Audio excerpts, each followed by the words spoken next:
The narrative begins in a dense forest, where a woman runs desperately from something. Terrified, she runs without looking back, knowing that any carelessness would be fatal and that she would be delivered to those pursuing her. Luckily, she manages to reach a road near a building. She realizes that she has gained an advantage, but upon hearing terrifying growls, she quickly descends the slope. When she steps onto the road, she is almost run over. Looking toward the forest, we discover that the woman's pursuers were beasts, ferocious wolves. She is relieved to have escaped, but the alpha wolf looks at her with a judging stare. Then, when she crosses to the other side, a car suddenly appears and runs her over, causing her death. Elsewhere, we meet the couple Max and Jennifer. An acquaintance of theirs, named Sydney, wants to buy the establishment that belongs to them to help them financially. But the couple says that they have new plans for growth and do not intend to sell. Sydney brings back the old practice from their past, when they robbed the richest and then divided the money.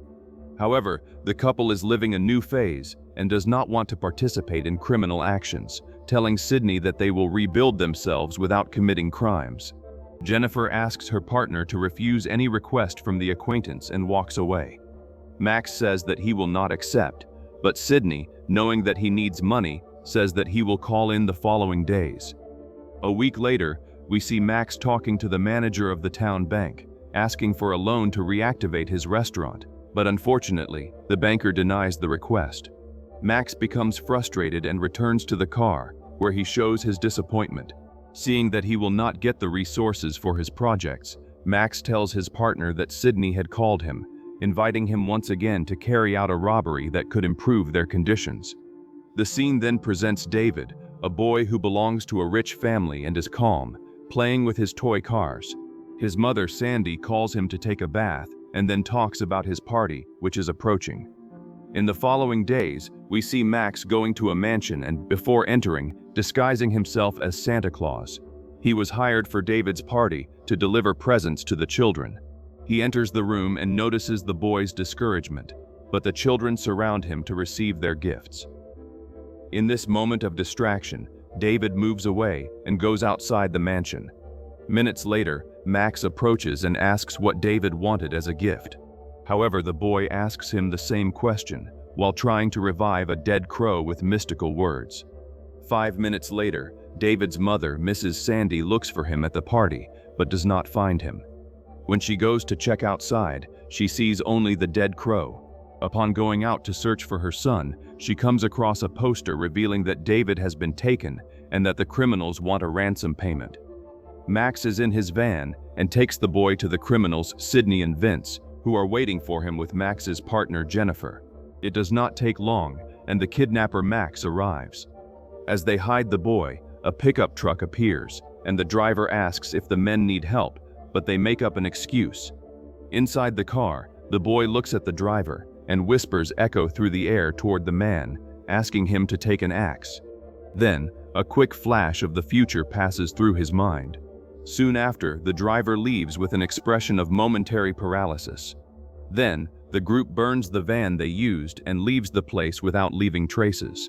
Meanwhile, at the mansion, the authorities are carrying out the investigation, and detectives Miles and John try to calm Mrs. Sandy. Miles tries to take charge of the investigation, but the experienced detective asks the younger one to only observe and learn. Back with the criminals, they head to Maine and take shelter in a camping house in the forest, which is in its closing period due to winter. When the group enters, Max goes to get the boy. As soon as he puts a blindfold on David, the sound of breaking branches echoes from the forest, causing fear in Max. When he closes the trunk, he comes face to face with a black wolf growling fiercely at him. Fortunately, Vince shoots and scares the beast away. The group then takes shelter in the house, where they will spend a few days until everything ends. David is taken to the room where he will stay, and when he shows fear, Jennifer and Max reassure him, saying that the boy will be safe. Minutes later, while they organize their things, Sydney asks the woman not to get attached to the boy, because what they are doing is only business, and he does not want them to create bonds with him. When Vince fixes the TV, the news shows the same driver from before, who had just committed a brutal crime using an axe. Meanwhile, Jennifer goes to the boy's room to give him a coat against the cold. She uses a mask to cover her face, and David says that it must be uncomfortable to wear such cloth. With that, he reassures her, saying that if she wants, she can take it off, because he would not look at her. Trusting the boy, Jennifer removes the mask, caresses David, and even sings a song for him to sleep. A few minutes later, she is in bed talking to Max, and the two talk about the purpose of the leader behind all of this, the stranger they call Jones. Upon hearing the name in the room next door, David wakes up and pays attention to the conversation of his captors. In the early morning, while everyone sleeps, a whisper echoes through Jennifer's room and makes her wake up frightened. When she looks to the side, she sees David standing before her, and he quickly covers her mouth. However, it was only a nightmare. Confused, she asks Max to go see the boy.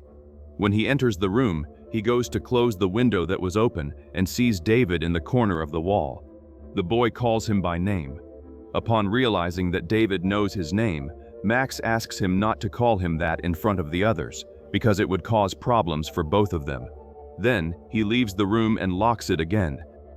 The next morning, Vince wakes up in panic because he realizes that the insulin vials that were in the trunk, where David stayed, were damaged and are unusable, something essential to keep him healthy. While the group talks, a noise catches their attention, and that is when they realize that the boy is out of the room and has seen everyone's faces. Frightened, David locks himself in the room and hears the men talking about what they will do now, since they have been exposed. A few minutes later, we see the friends in town. Meanwhile, Sydney enters David's room. Seeing that the boy has painted them on the wall in perfect drawings, Sydney removes his mask, impressed by the child's talent. When he is about to tell the young boy about a fact relating details of a past robbery, Sydney becomes confused when David shows him the shell necklace they dropped when they killed the attendant who triggered the alarms. The criminal questions how the boy knows about this event, and then David says that he knows many things. Sydney is overcome with fear and realizes that the boy is not ordinary. To confront him, he asks what else he knows. David then frightens him by saying that he will soon have a heart attack. Suddenly, the man begins to sweat intensely and leaves the room, being followed by the boy, who only watches him stagger through the house. Jennifer hears the man fall and tries to help him, but when she realizes that he wants to call emergency services, she pulls the phone cable and then stays with David. A few minutes later, Max returns with Vince, and they are quickly alerted about Sydney's death. Soon after, the body of the deceased is taken to the basement and covered with a cloth. Then, the group talks about what they will do, because they still need the money, and Jones wants to meet everyone to settle the negotiation. A few hours later, Max goes to the meeting alone, leaving the worried Vince inside the car.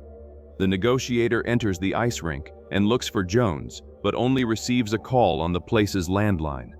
Jones instructs him on what he must do and tells him to meet him at the museum the next day.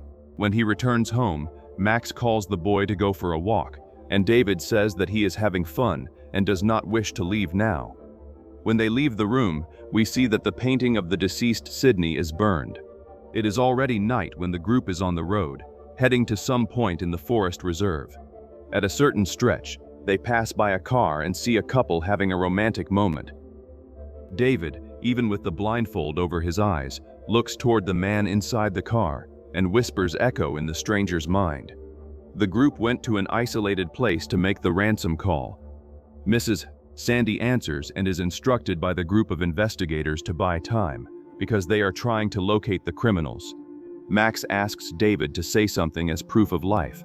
However, the boy remains silent. Vince becomes furious and tries to force him to speak. The moment ends up generating an argument between the criminals, and their names are revealed.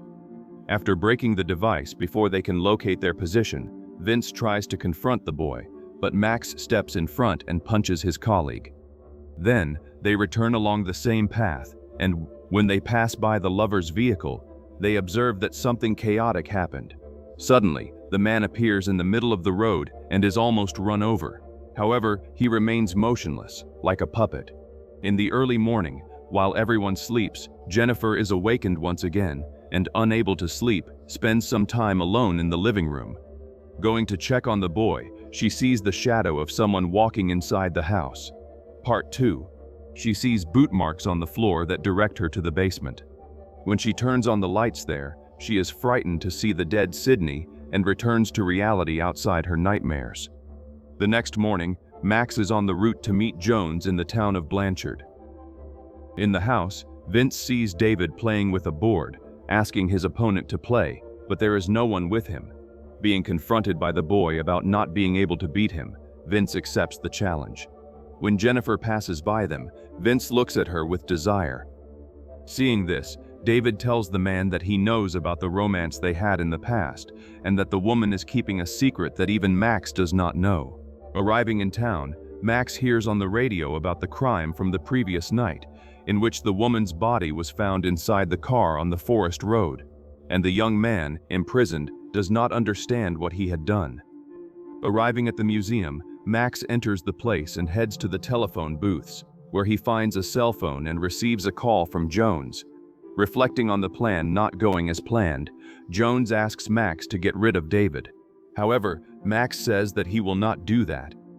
Jones says that it is the only solution for things to return to normal and for them to stay out of prison.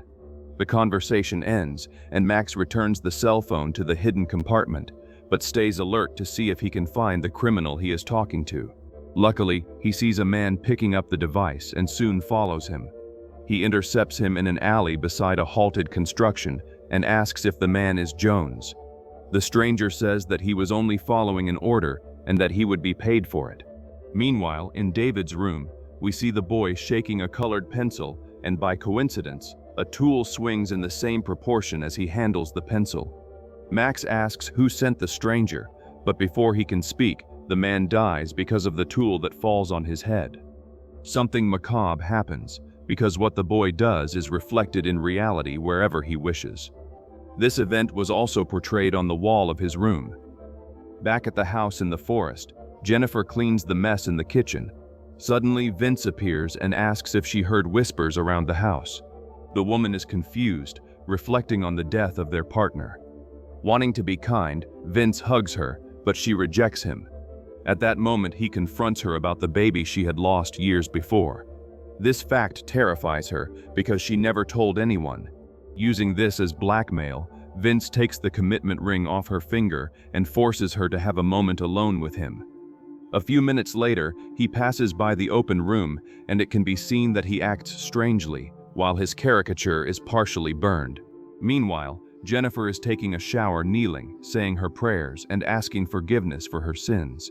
Suddenly, she hears a noise at the entrance door. When she checks, she comes across a wolf entering the room. The beast begins sniffing the woman's scent, and, knowing that she would be found, Jennifer grabs a tool to use as a defense. However, the animal soon unexpectedly moves away. In the living room, David takes the ring from Vince, makes it disappear, and terrifies the man by revealing that he will tell Max what he did to Jennifer. Vince becomes furious, so, wanting to teach the boy a lesson, he forces him to go into the forest. In a place more hidden from Jennifer's view, Vince punishes the boy, but ends up losing the last vial of insulin, which David managed to hide with himself to destroy. When Vince checks the remaining vials, he notices that they have all been destroyed. When he looks for the boy, he no longer finds him by his side. Back at the house, Jennifer goes out looking for David, while Vince tries to find him among the vegetation and snow. However, he does not realize that there is more than just a simple little boy nearby. Seeing something running south, he quickly follows the vision and soon comes across the boy on the frozen lake. Knowing that it is a trap, Vince decides to stay on the solid ground and wait for the boy to come out. However, David threatens him, saying that his captor is not safe there. Suddenly, Vince hears a growl, and when he looks back, sees the wolf growling fiercely at him. Frightened, he runs to the middle of the lake, where he ends up falling when the ice breaks. Unfortunately, he cannot find the opening in time, and is only watched by the boy as he loses his breath. Soon after, Jennifer reaches the lake, and David runs into her arms. Later, we see Max going to recover Vince's body, while Jennifer feeds David. When she turns to put away the supplies, it is revealed that David is not a boy, or, if he is, he is possessed by some controlling and destructive entity, and his black eyes show this. After dinner, Max talks with the tormented Jennifer, who asks her partner to end the plan and let the boy go. Jennifer also says that she feels there is something strange about that house, and that every time Max leaves, something bad happens. Max, while comforting her, ends up noticing the absence of the commitment ring, but Jennifer says that she took it off to clean. In town, after gathering clues about the criminals' names, Miles manages to identify a location on the map that points exactly to the house for which Sydney was responsible. Late at night, Max is sleeping when Jennifer decides to go down to the basement to search for the ring that was with Vince. She ends up being frightened by the state of the deceased Vince, who still has not been buried, and does not find the ring in the dead man's pockets. Suddenly, Max scares her and shows the ring, asking why it was in Vince's bed. Suspecting her and her betrayal, he throws the ring and then leaves the house. Even with Jennifer apologizing and wanting to explain herself, Max does not listen to her and leaves. On the road, heading to town, Max is startled to see David inside the car and almost has a serious accident. It was all just a vision, and he is alone inside the vehicle. Without realizing it, the detective passes by him without recognizing him. Miles soon enters the grounds of the house and is startled by a wolf. He advances stealthily and is seen by the boy. The police officer manages to enter through the back and arrest Jennifer, who is unmotivated and without hope. She takes him to David's room, where the boy says that the detective's story is also rooted in that place, and that he will soon know how it ends. While the man checks the residence, he heads to the basement, but ends up falling down the stairs when one of the wooden steps breaks. Jennifer sees this and locks him in there, but soon becomes worried about the police officer's warning shots. She decides to get him out of there, but when she opens the door, she uses the criminal's shotgun and shoots Miles, who falls lifeless in the basement. After committing that crime, she goes to David's room. There, the boy, seeing her torment, kisses her hand and completely heals a scar she had on her face. Seeing this, Jennifer understands that the boy before her is not a normal child. At that moment, David reveals that he is an angel. Showing the drawings, he says that everything is a punishment for the wicked, and that, this time, they were chosen because of their evil deeds. David says that only Max remains, because he wants to destroy him. However, Jennifer says that he would not be capable. David shows the way Max will be judged. A pack of wolves will devour him. However, the boy states that Max's future crime would condemn him to hell, and asks if Jennifer would care about her partner's salvation. Jennifer says yes. Then David asks her to kill Max before he kills him. The next morning, Max wakes up in his store. The phone rings, and when he answers, he talks to Jones. When the stranger asks Max to finish the deal by destroying David, the criminal says that he will not do such evil, and then hangs up. Suddenly, Jones presents herself to him by entering the store and revealing that, in truth, she is Mrs. Sandy, who is behind everything. She brings the money as planned, but seeing that the man does not have the courage to do such harm against a boy, Sandy reveals the truth. She says that David is 8 years old, but is not human. He is adopted, and since he came into her life, her finances and everything good have prospered. However, the price is high. She has already lost her husband in an unknown way. A babysitter who had cared for him for less than a month was also found dead, and she has been spending every night tormented by whispers. Besides that, the disturbing paintings made by David since she took him in have always frightened her. Sandy begs Max to do what needs to be done and end David's curse. However, Max firmly refuses the request. Sandy then laments having made him go through all of that, and in front of him, takes her own life, ending all her despair. Fearing for Jennifer's life, Max drives back to the house in the forest. 1 hour later, he arrives at the house and grabs his gun as a precaution. However, just as he is entering, he is shot in the shoulder by Jennifer. Believing that Max came to kill David, Jennifer goes hunting for her partner. Max manages to enter the basement through a window and reaches the police officer's gun.